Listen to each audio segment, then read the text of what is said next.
سلام رفقا، امیدوارم حالتون خوب باشه. تو این ویدیو میخوایم با هم دیگه یه دونه کفگیر چوبی درست کنیم. با من همراه باشین.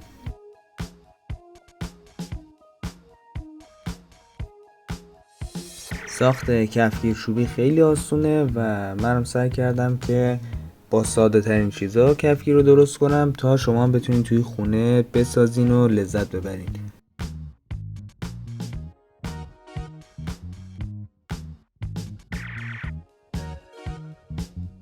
قدم اولمون اینه که ترمون رو روی چوب پیاده کنیم و بعد بریم سراغ برشکاری.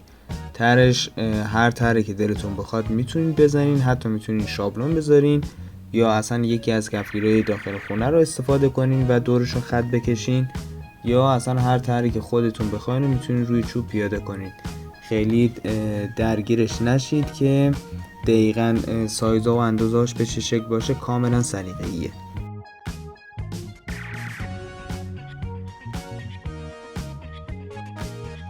اگر اولین ویدئویی که داری از این کانال تماشا میکنی بهت خوش آمد میگم. اسم من ادریسه و به کانال مارشوبه خوش اومدی. من توی این کانال ویدئوهای مختلف از وسایل چوبی که میسازم تهیه میکنم و باهاتون به اشتراک میذارم. پس اگر به اینجور محتوا علاقه داری ازت میخوام که کلید سابسکرایب رو بزنی و به جمعمون اضافه شی.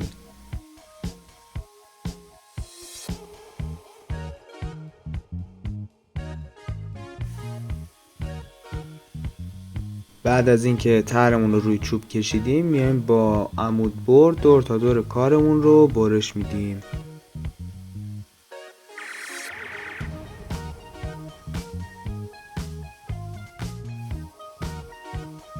چون قطعه‌ای که میخوایم برش بدیم قطعه کوچیکی هستش، نمیشه با دست نگهش داریم و همزمان با عمود بر برش بدیم.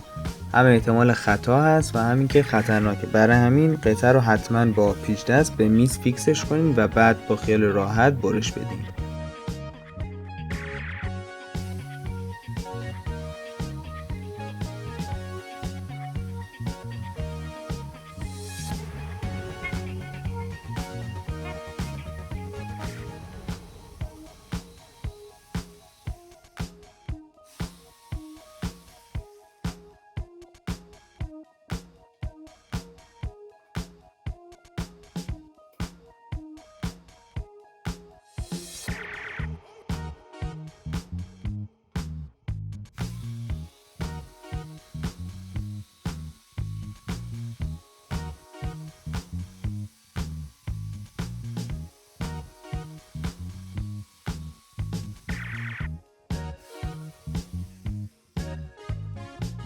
خب این طرح اولیه کفگیرمونه. دیگه میریم با سوماد دیسکی به کفگیرمون شکل میدیم. هم میتونین پشتش رو منحنی کنین، هم قسمت جلوی خود کفگیر رو یک ذره گود کنین که ضخیم و کلوف نباشه و دور تا دورش رو هم یه سنباده میزنیم و لبه های بالای دسته رو گرد میکنیم که ظاهر خوشگل تری داشته باشه.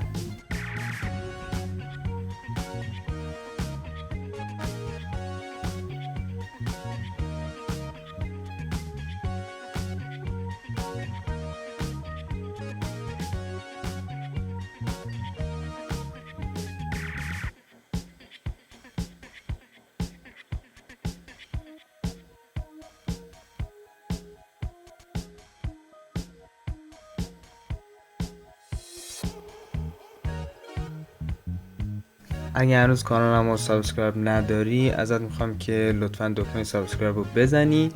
شاید برای تو کاری نداشته باشه و یه لحظه باشه، ولی برای من کلی انگیزه و انرژی داره و باعث میشه که فعالیت این کانال ادامه دار باشه و سعی کنم که ویدیو بهتری رو براتون درست کنم. پیشاپیش ممنونم ازت که حمایتم میکنی.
اگه از ویدیو خوشت اومد لطفا لایکش کن. لایک تو باعث میشه که این ویدیو تو معرض دید افراد بیشتری قرار بگیره و یوتیوب این ویدیو رو به افراد بیشتری پیشنهاد بده.